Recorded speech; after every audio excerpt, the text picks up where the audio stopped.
Hello, we're back again to read some more excerpts from Amina's world. So we'll go ahead and just jump right in. Okay. In 1974, Brenda and her son Sydney moved into the house that would become the artist's beloved home and studio for the rest of her life. Brenda built some of her own furniture for the house, including this chair, which she entitled Gift of Love. She assembled this chair with wood and leather scraps she carved. She added hogmog figures of her family.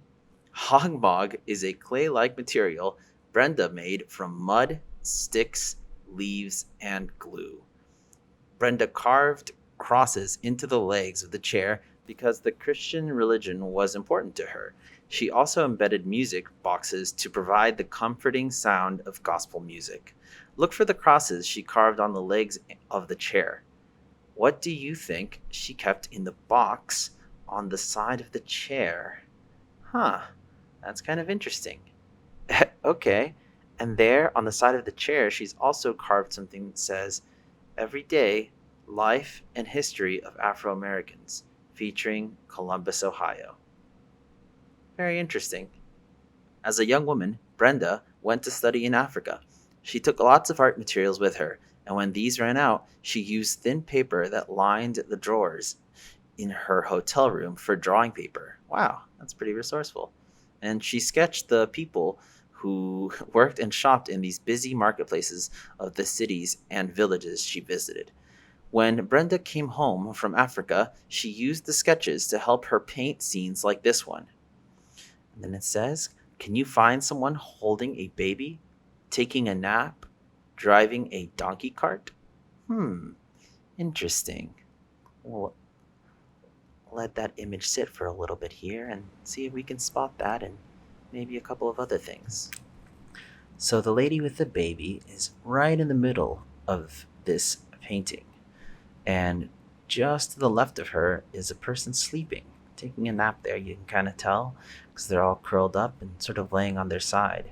And then at the bottom, we see the person holding the cart with a donkey.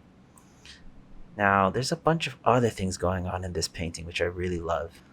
You can see there's a bunch of baskets that have little beans or some sort of grain, which I think is pretty cool. And then it's almost like every inch of this painting has someone to be there or someone to look at. And I think that's one of the really cool things about Amina's work, Miss Brenda's work, is that wherever you look, there's a little something there to see. Okay, well, we'll continue here with the next page. During a trip to Egypt, a holy man gave Brenda the name Aminah, which means trustworthy in both Arabic and Swahili. She added it to the names of her parents had given her to become Aminah Brenda Lynn Robinson. Aminah Brenda Lynn Robinson. I think that's her signature. It's pretty neat. Do you know what your name means and why it was given to you? It's kind of an interesting question.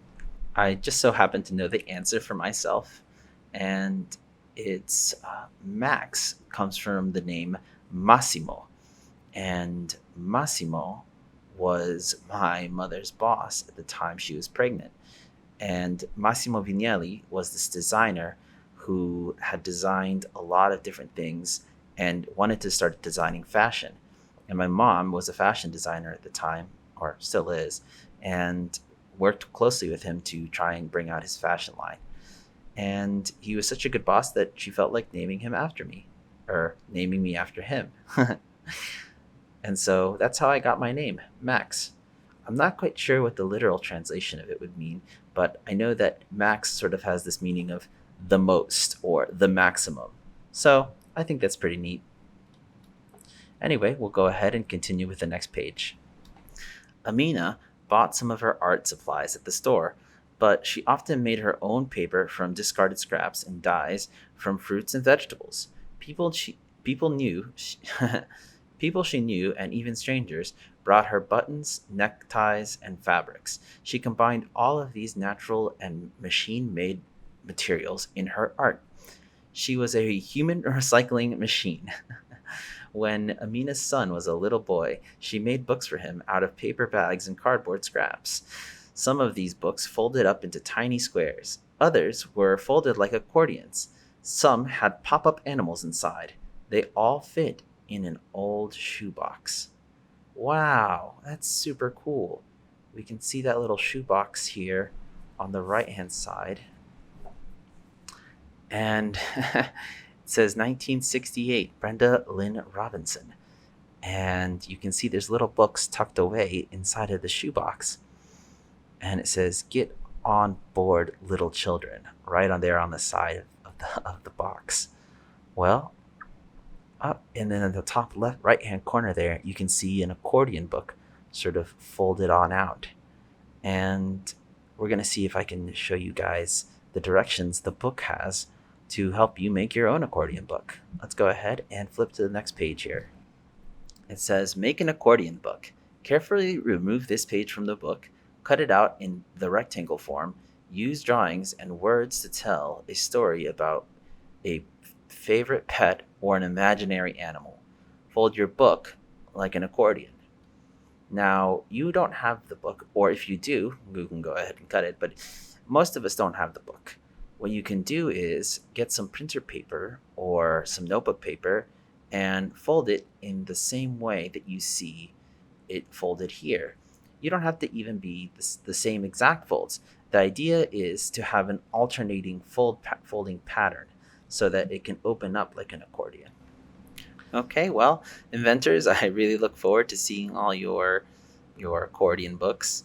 If somehow, some way you can share that with us at Transit Arts, we'd love to see it. Well, anyway, hope you have a good one, and we'll see you next time, inventors.